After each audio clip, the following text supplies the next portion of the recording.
అందరికీ నమస్కారం అండి. ఇట్లు మీ కృష్ణవేణి ఛానల్.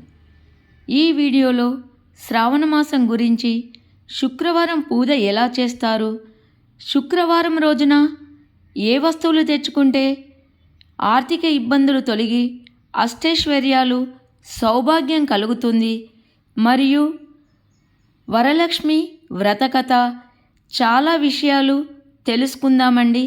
వీడియోను ఎక్కడా స్కిప్ చేయకుండా చూడండి.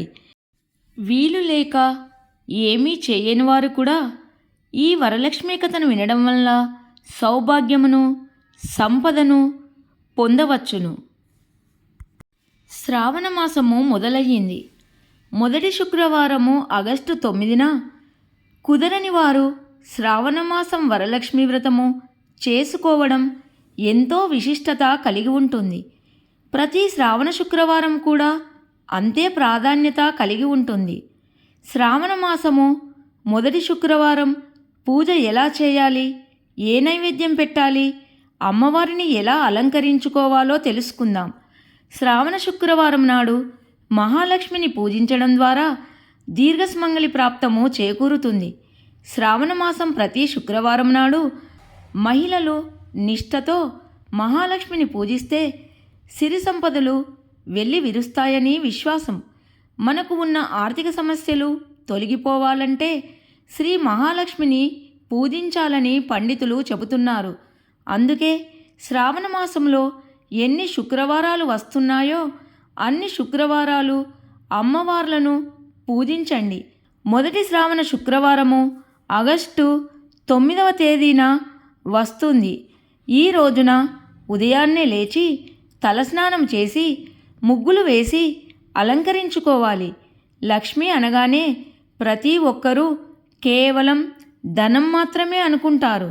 అయితే లక్ష్మి అంటే ధైర్యము, విద్య, ధాన్యము, విజయము, పరపతి, గుణము, సంతానం వంటి కోరికలన్నీ నెరవేరుస్తుంది. అందుకే ఆ మాతను ఎక్కువగా ఆరాధిస్తారు. అమ్మవారి ఫోటోను ప్రతిష్ఠించుకోవడానికి పీఠం వేసి అలంకరించుకోవాలి. అమ్మవారిని విగ్రహాన్ని మీ శక్తి కొలది పువ్వులు, నగలు వేసి అలంకరించుకోవాలి. పూజ చేసే ఆడవారు కూడా అమ్మవారిలాగా బొట్టు, గాజులు, పసుపు పెట్టుకొని ఉండాలి.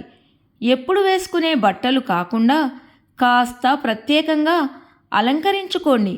కొత్త బట్టలైతే మరీ మంచిది. కొత్తవి కుదరని పక్షంలో పీరియడ్స్ సమయంలో వాడని దుస్తులు వేసుకోండి. శ్రావణ మాసము మొదటి శుక్రవారం అమ్మవారి దగ్గర నిండుగా పసుపు, కుంకుమ గిన్నెలు అమ్మవారి దగ్గర పెట్టండి. తర్వాత అమ్మవారి విగ్రహం ఏదైనా ఉంటే పూజలో పెట్టండి. కొత్త వస్తువులు ఏవి తీసుకున్నా పూజలో పెట్టండి. గజరాజులు ఉంటే అమ్మవారి దగ్గర పెట్టండి. అమ్మవారు పాల సముద్రం నుంచి బయటకు రాగానే ఈ గజరాజులు అమ్మవారికి అభిషేకం చేస్తాయి. అందుకే లక్ష్మీదేవి పూజలో వీటిని కూడా అలంకరించుకోవాలి. ధనలక్ష్మి కుంచం ఉంటే కూడా ఏర్పాటు చేసుకోండి. మొదటి రోజు అమ్మవారి విగ్రహానికి లేదా ఫోటోకు యాలకుల మాల వేస్తే అప్పుల బాధలు తీరుతాయి. ఇవి 9, 11, 21 మాలగా కుచ్చి వేయాలి. కాసుల మాల ఏదైనా ఉంటే వేసుకొని అలంకరించుకోండి. అమ్మవారి కామాక్షి దీపం ఉంటే పెట్టండి. ఈ దీపాన్ని కూడా ప్లేటులో బియ్యము, తమలపాకుపై పెట్టి అలంకరించుకోండి. అంతేకాదు ఈరోజు ఐశ్వర్య దీపము అంటే ఉప్పు దీపము కూడా ఏర్పాటు చేసుకోవాలి. ఇవి మన ఆర్థిక సమస్యలను తొలగిస్తుంది. శుక్రవారం ఉదయము లేదా సాయంత్రం వేళలో ఉప్పు దీపము పెట్టుకోండి. ఒక ప్రమిదలో నెయ్యి వేసి ఏర్పాటు చేసుకోండి. అమ్మవారి పీఠం ముందు పాదాలు ముగ్గు వేసుకోండి. అమ్మవారికి ఎంతో ఇష్టమైన జవ్వాది పొడిని పూజలో చల్లుకోండి. ఇప్పుడు పూజను దీపారాధన, ఏకహారతితో మొదలుపెట్టండి. ఏ పూజ చేసినా ముందుగా వినాయకుడిని పూజించడం సాంప్రదాయంగా కృతయుగము నుంచి వస్తున్న ఆచారము. అందుచే మొదట విఘ్నాలను తొలగించే విఘ్నేశ్వరుడిని పూజించి ఆ తర్వాత లక్ష్మీదేవి పూజను మొదలుపెట్టాలి. అమ్మవారి దీపం వద్ద పసుపు, కుంకుమ, అక్షింతలు, పూలు వేసి నమస్కారం చేసుకోవాలి. అమ్మవారి విగ్రహానికి పంచామృతాలతో అభిషేకం చేస్తే చాలా మంచిది.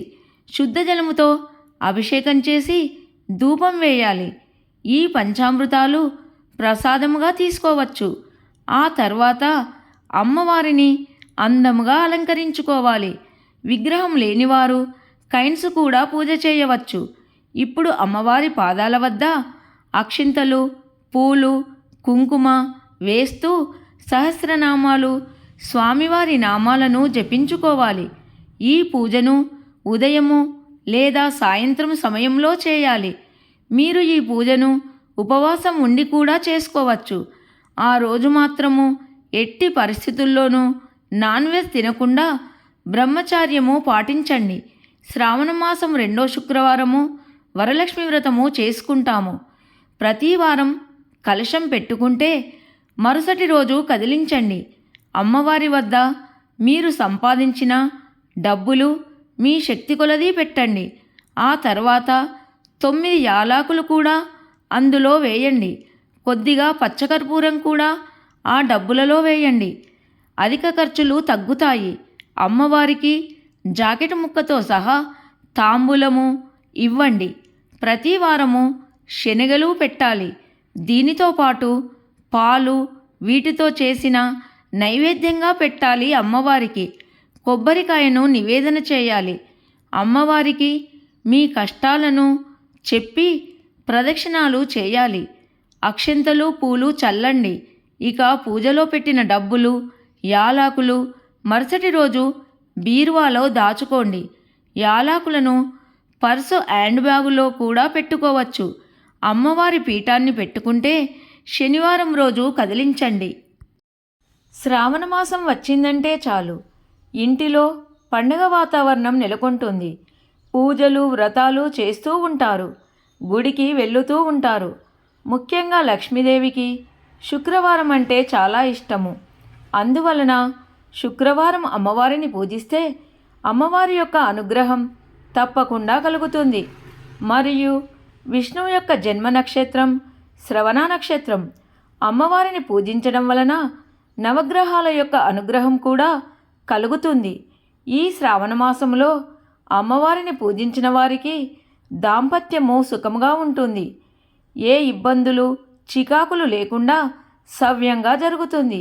సంపదకు ప్రతీక అయిన లక్ష్మీదేవికి చంచలగుణము ఉందని అందరూ అంటారు. మన చేతిలో సంపద ఉందని గర్వపడుతుంటే అది ఏదో ఒకరోజు మనను విడిచిపెట్టి పోతుంది. సంపద పట్ల, సౌభాగ్యం పట్ల మనము గౌరవముగా ఉండాలి. మనకు వీటన్నిటినీ అందించిన దైవం పట్ల మనము కృతజ్ఞతాభావమును చూపించాలి. ముఖ్యంగా శ్రావణమాసము అమ్మవారికి ఇష్టమైన నెల. అందువలన శ్రావణ మాసంలో పౌర్ణమికి ముందు వచ్చే శుక్రవారం రోజు వరలక్ష్మి వ్రతమును చేసుకుంటారు. కోరిన కోరికలను తీర్చే అమ్మవారు కాబట్టి అమ్మవారిని వరలక్ష్మి రూపంలో కొలుచుకుంటారు. ఈ వ్రత విధానాన్ని సాక్షాత్ పరమేశ్వరుడు పార్వతీదేవికి వివరించాడని చెబుతారు. శ్రావణ మాసంలో చాలామంది స్త్రీలు వాయినాలను సమర్పిస్తూ ఉంటారు. శ్రావణ మాసంలో ఆధ్యాత్మికమైన వాతావరణము కనిపిస్తూ ఉంటుంది. మొదటి శ్రావణ శుక్రవారము మనకు 9వ తారీఖు వస్తుంది. శ్రావణ శుక్రవారం రోజు వీలైనంత వరకు లక్ష్మీదేవిని పూజించాలి. ఈ శుక్రవారం రోజు కొన్ని వస్తువులను ఇంటికి తెచ్చుకుంటే మనకు ఆర్థిక ఇబ్బందులు తొలగిపోతాయి. లక్ష్మీదేవి అనుగ్రహము కలుగుతుంది. ముఖ్యంగా శుక్రవారం రోజున పసుపును ఇంటికి తెచ్చుకోవాలి. ఈ పసుపును లక్ష్మీదేవి పూజలో ఉపయోగించాలి. పసుపు మంగళకరమైన రూపము. ఏ శుభకార్యంలోనైనా పసుపు లేనిదే ఆ శుభకార్యము జరగదు. ఈ శుక్రవారం రోజు పసుపు తీసుకొని అమ్మవారికి పూజ చేయడం వలన అంతా శుభం జరుగుతుంది. శుక్రవారం రోజున తెచ్చుకోవలసిన మరొక వస్తువు లక్ష్మీ గవ్వలు. వీటిని కనీసము 5 గవ్వలైనా తెచ్చుకొని లక్ష్మీదేవి అమ్మవారి పటం ముందు కానీ విగ్రహం ముందు కానీ పెట్టాలి. ఆ గవ్వలను ఒక పళ్ళెములో బియ్యమును పోసి వాటిలో గవ్వలను పెట్టి పూజ చేయాలి. ఈ విధముగా చేయడం వలన ఐశ్వర్య ప్రాప్తి కలుగుతుందని పెద్దలు అంటున్నారు. ఆర్థికంగా పురోగతిని పొందుతారు. మరొక పదార్థం లక్ష్మీదేవికి ఎంతో ఇష్టమైన బెల్లము. బెల్లమును తీసుకొని వచ్చి లక్ష్మీదేవికి పూజ చేసేటప్పుడు నైవేద్యంగా సమర్పించాలి. బెల్లమును బంగారంతో సమానంగా పోలుస్తారు. వీటిని ఇంటికి తెచ్చుకొని అమ్మవారి పూజలో ఉపయోగిస్తే ఆర్థిక సమస్యలు పోయి అన్ని రకాల సమస్యలు పోయి శుభాలు కలుగుతాయని పెద్దలు అంటున్నారు. వరలక్ష్మీదేవి వ్రతకథ. సూత మహాముని శౌనకుడు మొదలైన మహర్షులను చూసి ఇలా అన్నాడు: ఓ మునీశ్వర్లారా, స్త్రీలకు సర్వ సౌభాగ్యములు కలుగు వ్రతమొకటి పూర్వము శివుడు పార్వతికి చెప్పాడు. దానిని చెప్తాను వినండి. ఒకరోజు కైలాస పర్వతమున శివుడు తన సింహాసనం మీద కూర్చొని ఉండగా పార్వతీదేవి ఆయనని సమీపించి, దేవా, లోకంలో స్త్రీలు ఏ వ్రతము చేస్తే సర్వ సౌభాగ్యములను పుత్ర పౌత్రాదులను కలిగి సుఖ సంతోషాలతో ఉంటారో అటువంటి వ్రతమేదో సెలవియ్యండి అని అడగగా పరమేశ్వరుడిలా చెప్పాడు: ఓ దేవి, స్త్రీలకు పుత్ర పౌత్రాది సంపత్తులనిచ్చే వ్రతము ఒకటి ఉంది. దాని పేరు వరలక్ష్మీ వ్రతము. ఆ వ్రతమును శ్రావణ మాసంలో శుక్లపక్ష పౌర్ణిమకు ముందుగా వచ్చే శుక్రవారం రోజు చేయవలెను. పార్వతీదేవి, నాథ, ఆ వరలక్ష్మీ వ్రతము ఎలా చేయాలి? ఏ దేవతను పూజించాలి? ఏ విధముగా చేయాలి? దీనినెవరైనా ఇంతకుముందు చేశారా? ఆ వివరములన్నీ చెప్పండి అని అడగగా శివుడు పార్వతీదేవిని చూసి, ఓ కాత్యాయని, వరలక్ష్మీ వ్రత విశేషాలు చెప్తాను విను అని ఈ విధముగా చెప్పుచున్నాడు.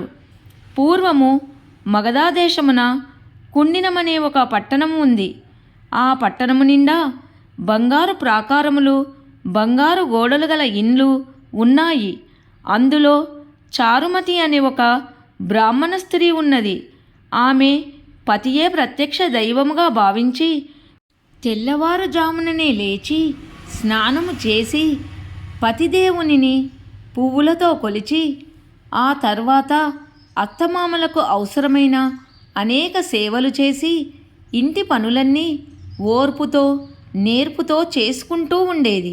అందరితో ప్రియముగా మితముగా మాట్లాడుతూ ఉండేది. గయ్యాలిగా కాకుండా ఇంత అనుకువగానున్న ఆ మహాప్రతివ్రతను చూసి మహాలక్ష్మికి ఆమె మీద అనుగ్రహము కలిగింది. ఒకరోజు ఆ మహా ఇల్లాలికి కలలో ప్రత్యక్షమై మహాలక్ష్మి ఇలా చెప్పింది: ఓ చారుమతి, నేను వరలక్ష్మీదేవిని. నీ నడవడిక చూసి నాకు నీ మీద అనుగ్రహం కలిగి నీకు ప్రత్యక్షమయ్యాను. శ్రావణమాసంలో శుక్లపక్ష పూర్ణిమకు ముందుగా వచ్చే శుక్రవారం రోజు నువ్వు నన్ను పూజించితే నీకు కోరిన వరములిస్తాను. అలా ప్రత్యక్షమైన అమ్మవారిని చూసి ఎంతో మురిసిపోయిన చారుమతీదేవి కలలోనే వరలక్ష్మీదేవికి ప్రదక్షిణ నమస్కారములు చేసి, నమస్తే సర్వలోకానాం జనన్యై పుణ్యమూర్తయే శరణ్యై త్రిజగద్వందే విష్ణువక్షస్థలాలయే అని అనేక విధములు స్తోత్రం చేసింది. ఓ జగజ్జనని, నీ కటాక్షంబు కలిగితే జనులు ధన్యులవుతారు, విద్వాంసులవుతారు, సకల సంపన్నులవుతారు. నేను పూర్వజన్మములలో చేసిన పూజ ఫలం వల్ల నీ దర్శనం నాకు కలిగింది అనగా వరలక్ష్మీదేవి సంతోషం చెందింది.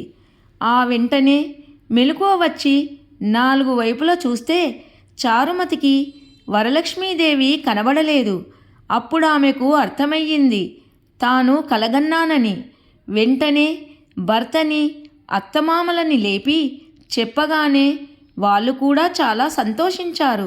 ఈ స్వప్నము చాలా ఉత్తమమైనది. దేవి ఆనతి ప్రకారము నువ్వు తప్పకుండా ఆ వ్రతము చేయు అన్నారు. చారుమతి తన ఇరుగు పొరుగున ఉన్న స్త్రీలకు కూడా చెప్పింది.